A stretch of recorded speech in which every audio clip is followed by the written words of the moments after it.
Welcome back to another episode of the Casey Campbell Podcast. Casey Campbell with you, of course. Pleased to be joined by the MHSAA Executive Director. Of course, that is Mark Ewell. Mark, always good to have you on. Hi, Casey. Good to be with you. Well, let's lots been happening with you guys last week. Let's get the most recent news out of the way. Obviously, this not just affects the state of Michigan, but this affects everybody. The new basketball rules that were dropped by the NFHS yesterday. Can you explain them? Sure. The biggest one that I think is catching everybody's attention is the national basketball playing rule change that really is going to mirror quite closely to the women's college game. I think it was 4 or 5 years ago, NCAA women's basketball went to quarters. So they were just like the men playing 20-minute halves, and they went to 4 10-minute quarters. And the most significant thing that happened those few years ago is 1-and-1 bonus situations completely went away. So the way that it works is that in a quarter, once a team accumulates 5 team fouls, whether it's a shooting or non-shooting foul, the opposing team will go to the line and you'll shoot 2 free throws. So 1 in the bonus has completely disappeared from the college women's game, and that was the change that high school basketball is now adopted nationally starting already for next year. So once a team reaches 5 fouls in the first quarter, every other foul the rest of the quarter, the other team is going to shoot 2 shots. And then once the first quarter ends and we start the second quarter, the fouls reset to 0. So I think what the point is that, whenever you have a game with a bunch of fouls in the first or third quarter, you shoot an awful lot of free throws the rest of the half. Hopefully that's going to go away, but it will be interesting to see how coaches handle the strategy if we're behind. The coaching strategy forever is, well, you have to foul, send the other team to the line, and hopefully they'll miss the front end of the 1-and-1. Well, now when you foul them and send them to the line, they'll be shooting 2 shots. So big change, and we'll see how it plays out next year. Yeah. Okay, so I know you guys have passed a number of things. The representative council met. We'll get to the 2 biggest ones, that's gotten everybody talking a little bit later. But also, so let's just talk about some of the other things that you did. What are some of the minor things that happened? Obviously, volleyball is now seating. Just kind of maybe explain some of them, and obviously, I'll have questions on the 2 big ones. Sure. So volleyball is going to use MPR to separate 1 and 2 in the district bracket. Now that's going to be in effect not next school year, but the year after. Right. They needed a little bit of lead time because basketball's easy. There's always a head-to-head matchup. You're playing one game, you have a winner and a loser. Well, a lot of these Saturday volleyball invites, you've got pool play, and then you've got power pool play. And in some of these tournaments, you're only playing 2 games. And if you split, well, how was that recorded for MPR? So lots of details that we've really got to work through ahead of that for the 24-25 volleyball season. But MPR is coming on board. There were some eligibility things in our handbook that maybe didn't get some of the big highlights. I think we're going to talk about travel as one of the big changes here shortly. But we did make some tweaks to whether it's coaches following kids who don't go to your school on social media. Yeah, that's the one of the biggest ones. Yeah, we made those lines much brighter, and we'll talk in more specifics here, I think, in a minute. That was a big change. Another one, 2 years from now, all of our junior high, middle school coaches, just like our high school coaches, have to be CPR certified. Again, I think that's another lasting lesson from DeMar Hamlin, which, again, what happened to him on that field in Cincinnati showed that when you have trained, certified people, when that emergency happens, your odds of survival increase. And when you have trained, certified people with an AED, your odds for survival increase even more. So that was a big health and safety move. And of course, we had that happen a few years ago with Luke Anhall. Absolutely. And we're hearing more and more stories now of saves. Again, the AED and having that ready and present really is a game changer. And so again, we're giving all of our junior high, middle schools kind of that year heads up, but starting in 24-25, every coach, every head coach at every level that we offer CPR certification is part of the deal. Okay, so obviously let's go to, you kind of mentioned the two of them before. Let's start with the 300-mile rule. Okay, so kind of explain the old rule and now what has changed. So I think we really tried with this tweak of the rule. We tried to do three things. One, we tried to make it as simple as possible for people to understand. The second thing is we wanted to still keep the proper scope and perspective that we're hearing from our schools, that we aren't ready yet to put our teams on planes to all corners of the country. We hear that over and over and over and over and over again. And then the third thing, though, is I think we wanted to create some opportunities for some of our programs and some of our teams and some of our individuals to be able to participate in events that might involve schools from parts of the country to where they are used to traveling more than what we are here in the Midwest. So to explain it in the most simple terms, Michigan MHSAA member schools can go wherever you want, regardless of miles, into any bordering area. And when I say bordering area, there's a little asterisk by that. So it's not just the states that touch us. So it's Ohio, it's Indiana, it's Wisconsin, and then it's Ontario. So it's always been those four. And then two states that we've added as border states are Illinois. Yep. So it's hard to get between Indiana and Wisconsin without going through Illinois. And then we also added Minnesota. Minnesota is about 50 miles when you cut across the northern part of Wisconsin for a lot of our UP schools. So Minnesota made sense. So you can go anywhere you want into those areas. And the big change is now next year, whether a Michigan school is going to host an event here or whether you're going into one of those bordering areas, it no longer matters if there are schools or individuals there from beyond 300 miles. So a Michigan school goes to Chicago next December for a holiday basketball shootout or invitational or tournament, whatever you want to call it.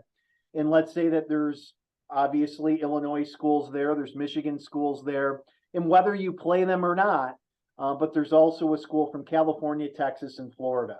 So starting next school year, Michigan schools can play in that event. Not only if a team is at the event, you're still able to play, but starting next year, if you draw the draw out and you play that school from Texas, Michigan school, go beat them. Same thing, you go to a large wrestling invitational in Columbus or Cleveland or Minneapolis, same thing. If there are schools there from around the country, Michigan schools are now able to compete against those kids, where again, with some of our higher level programs and individuals, there's about 19,000 high schools nationwide that are part of a state association in another state. And those are all now eligible schools for us to either host in Michigan or for us to compete with and against, as long as it's in one of those 6 border state areas. Yeah. Do you think that could that expand as time goes on? Could we see teams just flying all over the country? Not what we've heard from schools over and over and over and over again is we don't have the money to do that right now. Right. So, the whole thing here was competition. What wasn't to appease the travel agents. The biggest concern when you stripped away it all was, well, we want to have more opportunities for some of our schools and programs to play some of the top teams in the country, and you now have that. So if these schools have really been just dying to play these Michigan schools forever, then come on to Detroit, come to Grand Rapids next year, and we'd love to host you. Or if you're coming to one of the major cities in the upper Midwest, we've now eliminated the hurdles for competition. So we feel like we've threaded the needle, still keeping the scope and perspective. And by the way, high school, this is an IMG. Our member schools are not athletic factories. Our kids go to class, our kids go to school. And to also balance that, I think keeping our schools within the upper Midwest, allowing some of that competition, we're able to, I think, keep the balance of scope and perspective, but yet expanding opportunities for our top kids and top programs. Right. Okay, so now let's go to the other big change. And obviously this one's probably got the most talked about. You kind of tweaked a little bit of the undue influence rule. Obviously, what just kind of explain now what has changed with that. We've modernized the rule. So the way that the rule used to read is that coaches at other schools were not allowed to send letters, cards, those kinds of things to prospective student athletes. Well, what was happening in far too many places of our state is talented middle school age kids were getting friend requested or were being followed by high school coaches not connected to their school whatsoever. There is no reason, if I'm a coach at school district A, for me to be following on social media middle school kids at school district B. Right. 12, 13, 14-year-old kids. First of all, as an adult, I think that's a little creepy. If you don't know this kid, there's no connection. Frankly, you talk to principals and superintendents, they would say, well, there's really no reason for our current staff members to be following any of our students on social media, much less school people from other schools and other communities to be following kids. So we really just made the rule much more clear. The lines are now much more bright. And frankly, there is no reason for high school coaches to be following kids, connecting with kids on social media who don't go to your school. Now, I know there's going to be some carve outs. My nephew, I'm a high school coach, and my nephew goes to Central High School on the other side of the state.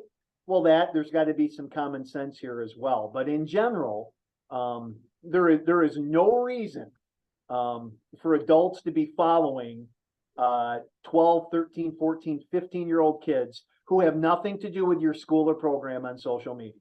Yeah. And anybody who tries to spin it another way, I would be open to having that debate. Casey, we'd come on your show and have that debate. I'd look forward to that. Okay, so here's this. Actually, I did talk to some of the coaches about this, but one of the questions that did come up was there's obviously a lot of coaches that also coach AAU as well. Is there any restrictions toward that?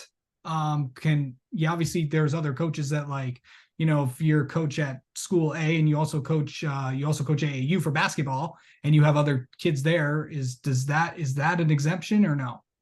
Well, there's ways for right now our schools to get waivers of any rules. So if a coach is in that situation, they can certainly do that. Because I know in the non-school world, whether it's kids promoting themselves, social media is a big part of that. So certainly that kind of connection, there's got to be some common sense here as well. But yet, I mean, come on, some of these folks that are involved in AAU, okay, is it about practice times? We don't put those on Twitter.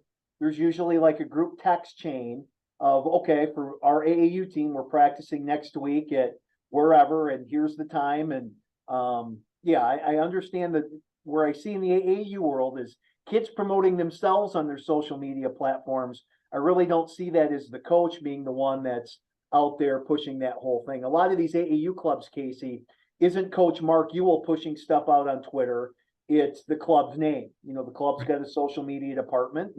And so there's a way to, I think, do both things, to follow our rule as well as to be able to promote your kids where you can. But again, our AAU coaches have to follow a lot of out-of-season rules, not just this. And now they're just going to need to be more cognizant of that, because it was turning into the wild, wild west. And again, these were all middle school kids who had nothing to do with your school.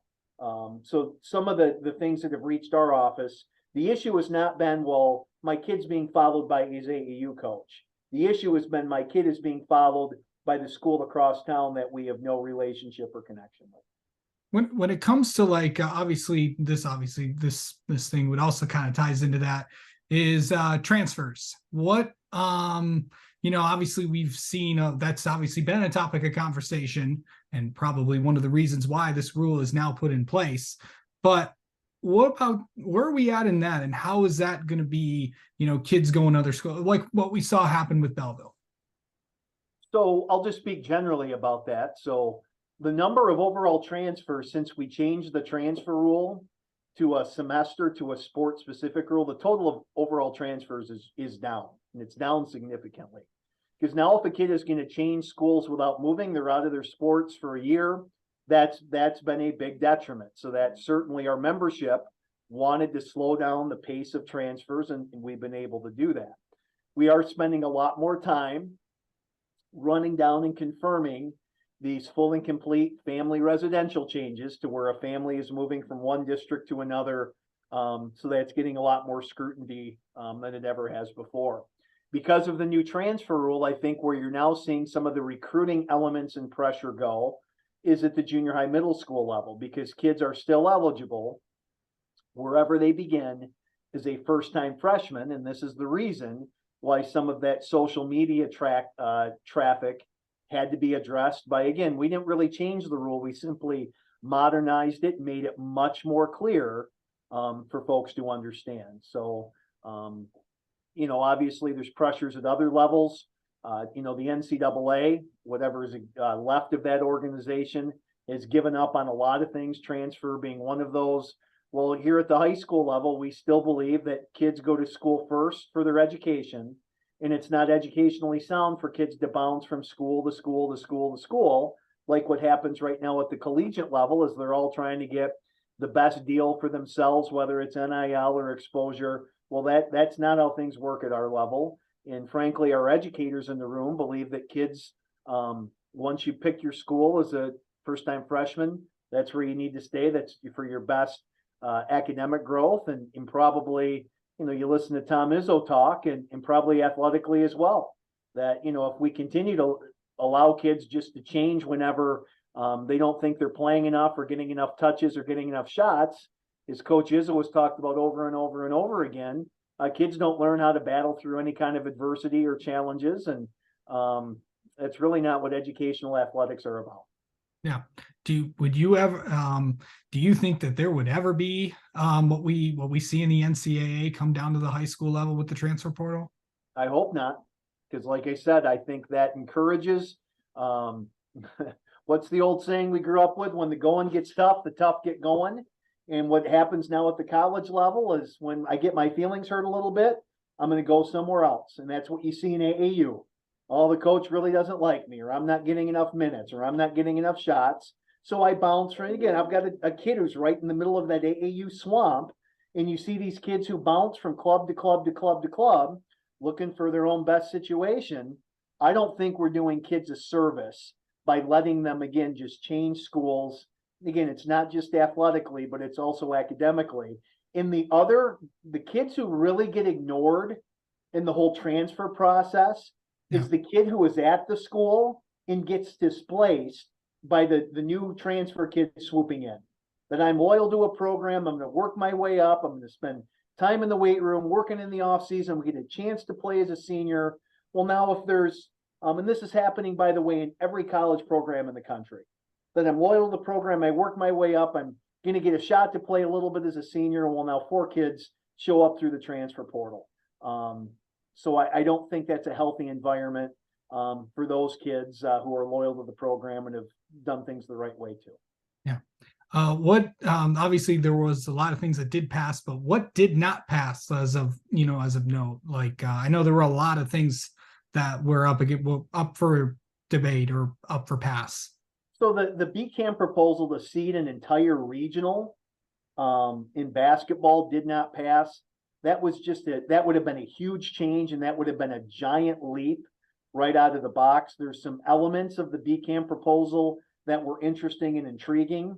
So we're actually going to meet with the leadership from BCAM here in a couple weeks.